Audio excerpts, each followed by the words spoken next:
This is Hubwonk. I'm Joe Selvaggi. Welcome to Hubwonk, a podcast of Pioneer Institute, a think tank in Boston.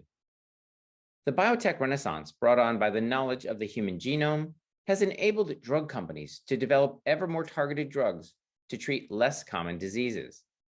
But the enormous development costs of targeted therapies is now distributed across smaller patient populations, leading to higher prices for individuals and their insurance plans. In response to rising prices for smaller patient groups, insurance firms' benefit managers have developed new schemes that either withhold coverage for specialty drugs outright or exclude payment for such therapies from a patient's deductible limit. In response to the resistance of insurance companies to cover specialty therapies, the drug companies themselves have developed programs that offer direct subsidies to patients to defray their drug costs. But patient enthusiasm for such programs soon fade when they discover that such direct drug subsidies are also not applied to a patient's deductible limits, thus effectively sending all drug payment assistance to the pharmacy benefit managers and leaving patients to pay their entire deductible anyway.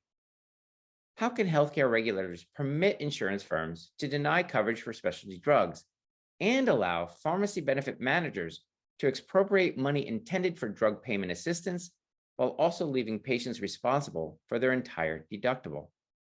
My guests today are Pioneer Institute's Director of Life Science Initiatives, Dr. Bill Smith, and Pioneer's Senior Fellow in Life Sciences, Dr. Robert Popovian. Their new white paper entitled Out-of-Pocket Pirates, Pharmacy Benefit Managers and the Confiscation of Out-of-Pocket Assistance Programs describes in detail the way in which so-called accelerator and maximizer programs exploit small, specialty drug patient populations. The paper examines various case studies to illustrate how the refusal to apply drug company payment assistance toward client deductible limits forces patients to either pay their entire annual deductible or forego the use of vital effective therapies entirely. We will discuss how state and federal industry regulators are moving to prohibit such practices and how those purchasing insurance programs for their members or employees can identify and avoid policies that use such schemes. When I return, I'll be joined by Pioneer Institute's healthcare policy experts, Drs. Bill Smith and Robert Popovian. Okay, we're back. This is Hubwonk. I'm Joe Selvaggi, and I'm now pleased to be joined by Pioneer Institute's Director of Life Science Initiatives, Dr. Bill Smith, and Pioneer Senior Fellow in Life Sciences, Dr. Robert Popovian. Welcome to Hubwonk, Bill and Robert. Thanks for having us, Joe. Thank you. All right. Well, it's good to have you. And now, Bill, our listeners will know you well. You've been on the podcast many times before. So this is Robert's first time on Hubwonk. I want to give him a chance to let our listeners know a little bit about his background. You guys just came out with a white paper, very compelling. It's the headline is Out-of-Pocket Pirates, which is quite an assertion. So for the benefit of our listeners, Robert, your background is in healthcare economics. Share with our listeners, how did you get here? My background is actually in healthcare economics, but specifically in pharmaceutical economics and policy. I'm a pharmacist, a clinical pharmacist with a background in infectious diseases. So I've been involved in this space for the last 30 years, since the mid-90s, looking at healthcare policy and economic issues and how they intersect between one another. Wonderful. So you're well qualified to speak on this subject, being a pharmacist and one who studies the system in general. So we're going to go deep on the issue that touches, I really think most of our listeners, we all go for prescriptions, and perhaps someday we'll all have a diagnosis that requires a very expensive therapy. So let's start by defining the actors in this morality play, if you will, between we've got patients who have an illness that requires some sort of drug therapy. We have the pharma companies who some people paint with the black hat, but we accept here on our podcast that they're the ones inventing these therapies that we all enjoy and keep us healthy. And then there's the insurance companies, and we'll go a little bit more deeply into these things called pharmacy benefit managers, or PBMs.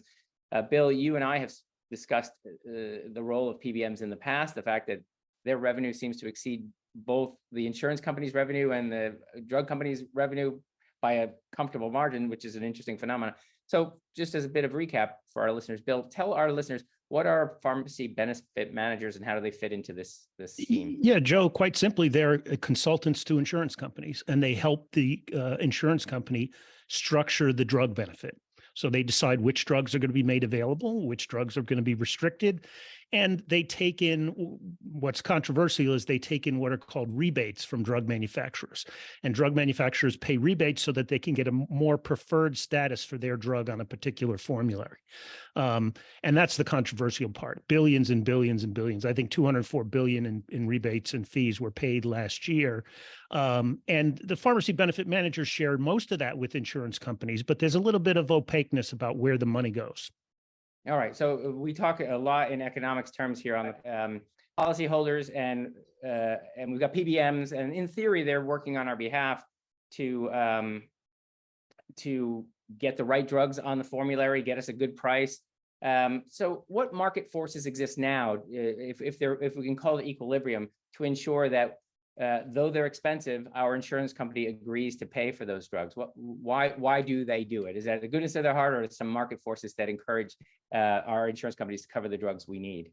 Robert. Yeah, I mean, there are market forces that mitigate towards a quality formulary. So, for example, employers offer healthcare as a benefit to their employees. It's like a salary. It's a benefit, and you don't want to offer a crappy benefit. You want to offer a benefit that covers some drugs. There's also market forces at work in the Part D program, where senior citizens get to choose a plan every year. And so they can go and look which plans are covering the drugs they're on and which ones have low copays, and then they can walk with their feet to the best plan. So there are market forces mitigating towards quality in formularies, but there are headwinds in the opposite direction also. Well, I want to talk about those headwinds, because in your paper you point to encouraging, or I don't know, they're encouraging, they're discouraging, in fact, trends in the kinds of diseases that are being treated by these pharma companies. Robert, I want this question to go to you, because you're on the front lines as a pharmacist. How have the drugs that have been developed lately or compare with in the past? In other words, in the past, we've gone for the big drugs that affect a large population. I've noticed, and your paper notes, we're targeting smaller and smaller populations with drugs with diseases that are rarer and rarer. Share with our listeners what's going on. Why are we moving from the drugs for big diseases to smaller diseases? Joe, in the 90s, 80s, 90s, and 2000s, drugs that were being developed and marketed was meant for millions of people because they were treating chronic diseases like hypertension and lipid disorder and antidepressants and everything else that affects many people. Since the sequencing of the genome, especially in the oncology space, a lot of the therapies have become very personalized or precision type medicines. And therefore, they're being developed for not millions of people, but for perhaps you specifically that has the disease. So the number of people being impacted by these developments has shrunk significantly. But the important part for people to know that the cost of developing these medicines and inventing them and bringing them to the market has stayed the same. So it's a math issue for a lot of the pricing that people discuss. It's a numerator denominator, where we used to have a huge denominator of people that we can divide it into, the dollar amount spent and the cost and everything else that requires. Now we have a much smaller denominator. So what happens is that the per average cost for patient has increased incrementally, has increased significantly. Wonderful. I love that answer. When we're talking basic math, we've got when you have to divide the cost of development amongst millions of people, it's relatively low cost. And as the number of people you're treating gets smaller, given that the development costs don't get smaller, you've got to divide it around fewer people. So that makes sense. How have insurance companies then adapted to this idea that the drug that's being offered is, because of the development cost, substantially higher than perhaps in the past? I'll throw that one to you, Bill. Yeah. So, Joe, in the past, if there was a drug out there like Lipitor, the popular lipid-lowering drug, chances are, as an employer, you had hundreds, if not thousands, of employees taking that drug. And so you wanted to keep that on the formulary. But now we have these medicines that are for rare diseases or for smaller populations. And an employer might only have 3 or 4 employees on a particular drug. And so it's easier, in my mind, it's easier for the employer to say, no, we're not going to cover this expensive drug. And these drugs are expensive. The average oncology drug now is $250,000. The average rare disease drug or orphan drug is $300,000. So there are significant incentives for employers not to pay for these drugs. And they're increasingly turning to the insurance companies and the PBMs and saying, we don't want to pay for this. We don't want to cover it. So forgive me, I asked this to Robert. I buy insurance. I don't know what I'm going to get, right? That's the whole idea of insurance. You don't know what's in store. So you buy and you just, I guess, hope and pray that the disease you get is one that everybody else gets and not one of these smaller diseases that's very costly. Aren't you kind of, if you're saying, heads I win, tails you lose kind of thing, aren't you kind of defeating the purpose of having insurance if you might run across a disease that they won't cover? You're absolutely right, Joe. So the whole premise of insurance is being violated here, because what we're doing in the pharmaceutical market, unlike the other parts of the healthcare system, by the way, because insurance does work really well in the medical services and hospitalizations and so on, we're exposing patients who have needs for, there are a small number of patients who have needs for very expensive therapies to very expensive out-of-pocket costs. So it's in other words, what the PBMs and the insurers do is cover everything cheap that is available for millions of people, and then don't cover anything that is very expensive and is used by very few people. And that's the premise of insurance, right? It's to predict the unpredictable. And they're violating the whole premise of insurance 101. Well, lest our listeners think that these are extremely rare diseases, share with our listeners some of the kind of treatments. When I was reading your paper, I was imagining, some jungle, rare disease, but rather it's more specific subsets of very common diseases. Share with our listeners what these rare diseases sound like or look like. What's an example of these kinds of diseases? Again, I'll throw that to you, Robert, because you're in the front line prescribing the drugs. So what has happened over time in the last maybe 20 years is that, as I said, with the sequencing of the genome, especially in the oncology space, we know more about specific therapies. So instead of where we used to have a shotgun approach, when somebody had breast cancer and we would develop a drug that would be targeted towards breast cancer, but it would not be very specific and it would have a lot of side effects and it would be not as effective. Now we know that if we create these targeted therapies, one, the efficacy would be superior because we know through gene mutation and things like that works. And second, the side effect profiles are much better. So Joe, basically, how you refer to the drugs that are jungle fever as being rare therapies, we're not talking about that. We're talking about common disease areas that now have become very targeted because of our ability to be able to develop drugs through precision medicine for that specific population. So for breast cancer or lung cancer or even other types of diseases other than oncology, like migraines and things, we have therapies that specifically target a population, and they're far more effective, as I mentioned, and probably with less side effects. Now, this is a question I want to ask, though. It occurs to me when we're talking about these large numbers for these therapies. I would imagine drug companies who develop these therapies want to ensure people are able to use them. I read in your paper something brand new I'd never heard of, that drug companies actually have funds to help people who can't afford their drugs. Again, these are large costs. Bill, I'm going to direct this to you. You sort of understand the ins and outs of the insurance companies. What are insurance companies doing to help patients afford their drugs? Yeah, so this has been a cat and mouse game that's been going on between the PBMs and the drug manufacturers. As these specialty medicines have come on, as these precision medicines have come on, and their costs have risen, what insurers and PBMs have done is they've reacted by raising out-of-pocket costs. And we know, and not to be cynical, but we know that when out-of-pocket costs rise above $250, the majority of people abandon their prescriptions at the pharmacy counter. So the PBM saves a lot of money by raising out-of-pocket costs. The manufacturers, in response, as part of this cat and mouse game, have offered financial assistance to patients to help them meet their copays and deductibles and out-of-pocket costs. So, if a patient the average patient in a silver plan under the ACA might have a $6,400 out-of-pocket maximum cost, and a drug manufacturer could offer $20,000 in assistance and offset that cost, and boom, the patient's out-of-pocket maximum is met by the drug company's financial assistance, and then the insurance kicks in for the patient, so the patient doesn't have to pay anything out of pocket.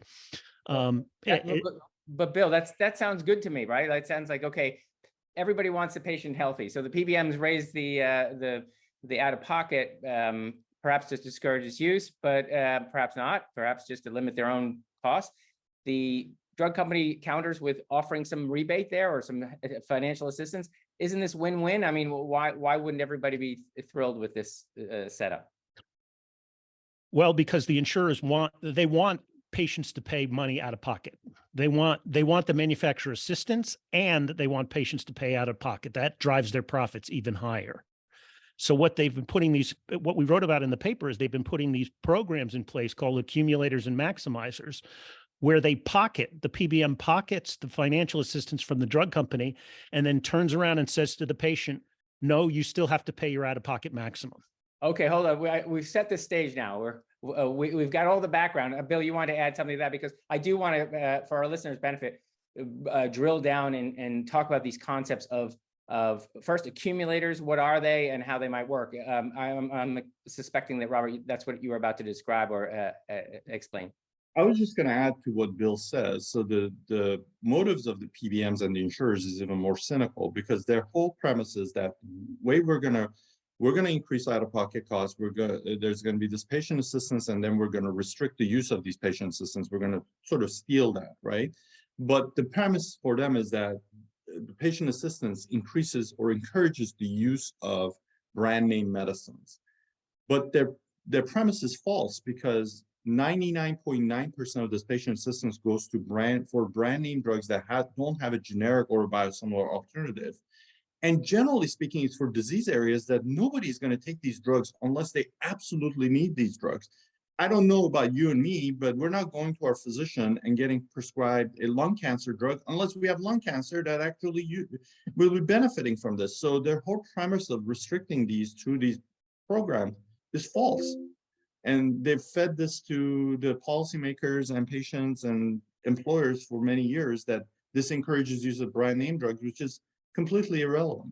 So, in economics terms, they try to use price signals to sort of discourage usage, right? So, but what we're going to talk about the specific way they do this, as you say, they're interested both in the money that comes from the patient and the money that's being given by the drug company. So, so let's go deeper. You talk about this concept of an accumulator. So in my view, we've got a patient who has a high deductible. They need a drug that's very expensive, as you say, indispensable. There's no generic equivalent, and it's for a terrible disease, one that justifies a $250,000 prescription or something like that. How does it all work? I'm going to get the prescription, but the drug company's going to help me buy that. It sounds to me that if the drug company covers my prescription, I'm all set. I don't care what the PBM has to say. Explain to me where the problem is there. I'll throw that one over to Bill. Yeah. So basically what happens under an accumulator program, Joe, is let's say a patient is prescribed a $100,000 cancer drug. And the drug company offers $25,000 in assistance, but the $25,000 won't pay for the whole $100,000. So the patient assistance program might pay for a couple months of the drug cover. But then what the insurance company does after that patient assistance runs out, the insurance company says, okay, patient, it's time for you to start paying your out-of-pocket costs.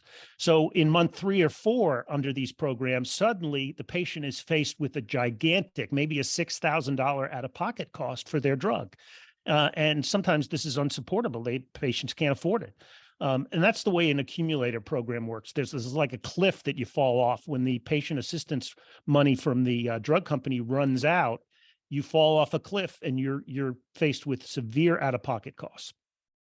So, so to be clear, the assistance that I get from the drug company doesn't count towards my PBM deductible. In other words, they're getting their money, but because it's coming from the drug company and not from me, they want the drug company's money, and then when that runs out, they want my money. So precisely. Let me make a simplistic analogy, Joe. Imagine a single mom $1,500 worth of rent every month.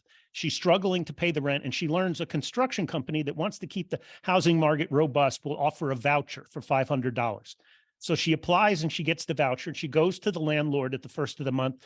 She gives him the $500 voucher, and the landlord says, "Oh, thank you." And he puts it in his pocket and says, "You still owe $1,500. That's what's essentially going on with these programs. Well, this sounds pretty outrageous. And again, because as we've already identified earlier in the show, it affects a smaller population. So these surprises are happening not to everyone, but to those people who are unfortunate enough to have one of these expensive diseases. What has been the response from the public? I would imagine we'd read more about this outrage, this idea, this cliff that once the drug company's assistance ends, we're at square one, as if nothing has been paid to the PBM. What has been the response when people figure out this cliff exists? So I think the response has been negative, and that's why they sort of called out the PBMs and the insurers for doing this accumulate program. So what the insurers and PBMs have done is pivot to another different program, which is called Maximizer and alternative funding programs, which is a little bit different than the accumulator, what Bill explained. With the Maximizer program, it's the name Maximizer. So what the PBM does is looks at the value of the patient assistance and says to you, Joe, your out-of-pocket cost is what the value of that patient assistance is. So if the patient assistance program is $20,000, that's what your value is for out-of-pocket costs. So instead of you going through this cliff, we're going to take that 20,000 divided by 12, and every month we're going to draw down on that patient assistance as your out-of-pocket cost requirement. However, it still doesn't apply to the deductibles and to the maximum out-of-pocket cost liability. So you're still on the hook no matter what. And then there's this whole premise of alternative funding programs, which is attached to the maximizers, which requires these third parties besides the PBMs and insurers that get engaged. And we can talk about that because it's more detailed than the maximizer program by itself is. So again, it's just a slightly different structure than the accumulator. What a maximizer does is start sort of backwards and says, okay, this is how much money the drug company is going to give you, Mr. Patient. And rather than use a third of it in the first 3 months and it's all gone and there's a cliff, they divide it by 12 and credit that each of the 12 and perhaps take that, and so as they get the maximum benefit. But again, because this also doesn't apply to their deductible, if they have any other therapy, any other treatment, again, they're back to square one, right? They still, the insured patient still pays 100% of their maximum deductible, even though they're getting $20,000, $50,000 from a drug company. They're still paying. So absolutely correct, Joe. And they, what it does is eliminate the copay requirement for that particular drug and that particular drug only. So if the patient has to go to the hospital and get an MRI, they might be paying cash for it out of pocket because the maximizer does not eliminate their deductible and their out-of-pocket maximums. So Robert, you agreed with me when you said this seems to violate the very principle of insurance. We know that insurance companies are highly regulated, and it seems like this is sort of like a three-card Monte card trick or something that the patient always loses if they have an expensive therapy and they need anything else besides that expensive therapy. Right. It gets even worse. What? Joe, it gets even worse with these alternative funding programs. Right. Explain. I want to go deeper on this alternate funding sources, because there's something even more dastardly than the PBMs sort of sitting just beside them. Again, I'll play the sample patient. I go to the PBM and say, I've got this disease. It's very expensive. I need the drug. And they say, okay, we're going to try to get you into this maximizer program or something like that. Describe how that evolution happens.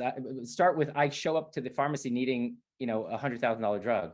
So let me actually step back before you go to the pharmacy. So the PBM comes in with a third party, a completely different company to your employer and says, hey, Joe's employer, you no longer have to cover specialty medicines as part of your benefit design. You're off the hook as an employer. So if Joe needs a specialty drug that you're no longer covering under your benefit design, we as the company, as the PBM, will encourage you to use this third party that is sitting next to me to go hunt for these patient assistance programs. And that's what happens. So in other words, this alternative funding program, which is attached to the maximizers, these organizations, PBMs, go in with these third parties because they can't do it themselves, right? Because if they go and tell an employer, don't cover specialty medicines as part of your benefit design, they're technically violating their contracts with the pharma companies, because the whole thing with pharma companies is that they have to encourage or cover these drugs. So these third parties like Save on SP, which is in litigation now with Johnson & Johnson, sit in the room with the PBMs, and the PBMs say, hey, look, let me introduce you to this third party, and they will take care of everything. And these third parties go and hunt for these patient assistance programs. And then whatever they collect from these patient assistance programs, they pocket about 25 to 30% of it as profit. And then that becomes the out-of-pocket cost for the patient. But Joe, what happens if there is no patient assistance program? You know, because you no longer are covering these as part of your benefit design, the patient's on the hook. And another thing that happens is that they require you to go through their PBM-owned specialty pharmacy for you to be able to do these programs. So that's another thing that happens, is that the way that they mechanize this thing is that you have to go to the pharmacy, you have to sign up with these PBM-owned pharmacy programs, and then these third parties step in and sort of like do the initiative. Well, as tragic as it sounds to me, if someone doesn't have a payment assistance program from the drug company, if it's not covered, you can't maximize because there's nothing to maximize. You've got nothing. That's bad. But to me, I'm thinking about the secondary effect on the drug companies themselves. Bill, I'd like you to answer this question. If I've now suddenly got these specialty firms that do nothing but try to find maximizers, if you will, try to find benefits that are coming from the drug companies and take as much as I can from those drug companies that were really intended to benefit patients, but instead just benefit the PBM. Aren't the drug companies themselves now, sort of being disincentivized? They're essentially having their pockets picked by these PBMs. You created specialists at how to extract as much money as possible out of them. Isn't that going to put those programs themselves in danger? And essentially, the people they're hoping to help, ultimately the money might dry up and blow away. Absolutely. I'm not advocating this, but the economics of this situation would point to drug companies scaling back dramatically the amount of patient assistance that's available. And we've already seen companies do that. Vertex has already scaled back from $100,000 to $20,000 to their patient assistance program for cystic fibrosis drugs. Because it just does not make sense. If a patient, for example, in a ACA Silver plan has an out-of-pocket maximum of $6,400, it makes no sense to make $25,000 in financial assistance available to that patient, because the PBM is just stealing it. What the companies could do is they could say, you know what, we'll give you $6,400 if that's your out-of-pocket maximum. We'll cover your out-of-pocket costs, but we're not giving you more than that. And I think that's the inevitable result of some of these programs if they're not legislated out of existence. So, okay, so we're getting sort of the crux of the problem here is that in your paper, you go through quite a few scenarios, and maybe we share one or two, but in every case, we run the simulation, and at the end of the year, the patient pays 100% of their out-of-pocket costs, despite any effort by the drug company. So we're going to sort of go from sort of identifying the problem to saying, okay, if no matter what the disease treatment, you're maximizing, you're essentially putting it to the patient to maximize their out-of-pocket, what can be done or what has been done? We've got 50 states, each with some control here, or even at the federal level. What has been done or what can be done to help patients who might find themselves in this situation where no matter what, for the rest of their life, perhaps they'll be paying a high out-of-pocket cost for an expensive drug? I'll go to you, Robert, first pass on. So legislatively, there's activity that's been going on both on the state level primarily and now on the federal level. On the state level, by end of last year, 16 states had passed legislation to say that any type of support, no matter whether it comes from your Uncle Charlie or from the pharma company, has to apply to the patient's deductible or maximum out-of-pocket cost liability. So state laws have been enacted in 16 states to do that. Multiple other states this year have introduced legislation. I think a couple of them have already passed, but we'll have to wait until the end of the year to have the final tally of the states that are protecting patients. But Joe, as you know, state laws only regulate state-regulated plans. They don't regulate ERISA plans or cross-state plans. So federal legislation is required. There was a bill in the last Congress that would have done the same thing that the states are trying to do. There's a legislation again in this Congress that has been introduced. It's a bipartisan legislation that will do that same thing, that effectively allows any kind of support to apply to the patient's out-of-pocket costs. Unfortunately, it's only for ACA regulated plans because the federal government cannot mandate this for the employers or the private sector. And in addition, we'll see what happens because the last two administrations, both the Trump and the Biden administration, have taken a pass on this. They've basically said, oh yeah, the plans can do this and CMS has not regulated this thing. So we'll see what happens on the federal level, but that's the activity right now. But it's also very telling, Joe, that the Office of Personnel Management, which handles all the benefits for federal employees, has told the plans, don't even think about implementing a maximizer program. We know that raises out-of-pocket costs for our federal employees, and we're not going to support it. So we've got someone big enough to advocate for federal employees, but at the local level, at state level, there's nobody that big, that powerful. So they sort of, it's pseudo regulation. It's pseudo, sort of they because they have muscle, they can, impose standards that we can't enjoy because we don't have, Office of Personnel Management for ourselves. So Bill, I'll direct this then to you. Again, we're a Boston-based think tank. Where is Massachusetts on this continuum between, let's say, look, we love markets, we love free markets, and we don't like regulation in general. But this sounds like a call to advocate for the small guy. In other words, I don't know if we would simply ban accumulators or maximize. I don't like that word, but as you say, effectively require every dollar, whether you say it's from your uncle or from your drug company, be credited towards your deductible. What's going on here in Massachusetts? There's a Massachusetts bill that would do that. It copies the other 17 states that have passed this legislation, and they had a hearing in in a joint committee maybe 2 weeks ago. And I don't know whether it's moving or not. I can't prognosticate on it, but after this podcast, I'm going to go find out what happened with that hearing and whether that bill is moving.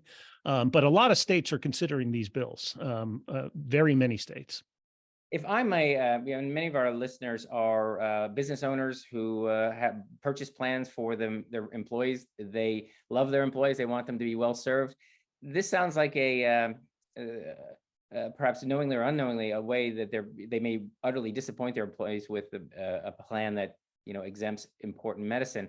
How would employers or people who choose plans know whether their plan has this specialty carve out that may cause one of their employees to go broke? I'll throw that to you, Robert, please. So Joe, honestly, I work a lot with small employers, and sometimes they don't even know that they've signed up to these type of programs. After it becomes apparent to them after they have patients complaining about, hey, my specialty drug is no longer covered, or I'm getting this patient assistance, but it's not applying to my deductible. So first of all, I don't think the brokers who are the agents for pharmacy benefit management companies and the insurers, and they're conflicted, really disclose to this, especially the small employers, what is going on and what kind of benefit they're purchasing for their patients. Because if they knew that, look, I'm no longer going to cover specialty medicines, a lot of employers will hesitate on that, because even though it's a small number of patients, those patients are really sick and they need these drugs. So the first and foremost, I think there has to be a requirement of these insurers and PBMs and their brokers to disclose their conflict of interest, and also let people know that what kind of benefit design, because a lot of employers just don't have the bandwidth to be able to read through 70, 80 pages of documents, versus the brokers know these things and they don't disclose them to these employers. So your solution, again, it's a market one, is that we have information asymmetry here. We've got some opacity in the process. At least if you're planning on sticking it to the guy with the rare disease, at least disclose it when the employer goes to purchase. Okay, we're running out of time. This is a huge topic, and it's very complex, and I hope our listeners have been able to hang on and understand this. I'd love them to be able to learn more about this. Perhaps we've piqued their interest and they want to learn more. Where can they find your most recent paper? I have the title at the top of the show, the Out-of-Pocket Pirates, I think was the name. Yes. Where can they find your research? A very good paper, I think 38 pages long, but lots of information there. Where can they find that? If you just Googled Pioneer Institute and Out-of-Pocket Pirates or Pioneer Institute and Maximizers, the paper would come up. Indeed. And where can we learn more about your work? Robert, it sounds like you are a professional advocate for patients, or someone who's sort of following it both at states, plural, and federal level. Where can we learn more about your work and your advocacy? Well, Bill and I do a lot of work, and we're going to publish hopefully an op-ed that we're drafting right now on this topic, but I have my own Twitter feed, Popovian PharmD, and as well as I have a podcast that is called Healthcare Matters, and we sort of like bring this down to the patient level, try to explain to the patients. You know, it's more patient focused than consumer focused. I'm an advocate. I think podcasts that go a long way to helping people understand things that few of us enjoy reading white papers. So this is an easier way to integrate the information. Well, I appreciate your time, both of you, joining me on this rather complex topic, but that, you know, affects people in a very, very real way. Families, I'm sure, of individuals with these unfortunate diseases will suffer already. We don't want them to suffer more with these bizarre tricks, I'll call them, these accumulators and maximizers. So thank you very much, Bill and Robert. Thanks for being on Hubwonk. Thanks, Joe. Thanks, Joe. This has been another episode of Hubwonk. If you enjoyed today's show, there are several ways to support the podcast and Pioneer Institute. It would be easier for you and better for us if you subscribe to Hubwonk on your iTunes podcatcher. It would make it easier for others to find Hubwonk if you offer a 5-star rating or a favorable review. We're always grateful if you share Hubwonk with friends. If you have ideas or suggestions or comments for me about future episode topics, you're welcome to email me at hubwonk@pioneerinstitute.org. Please join me next week for a new episode of Hubwonk.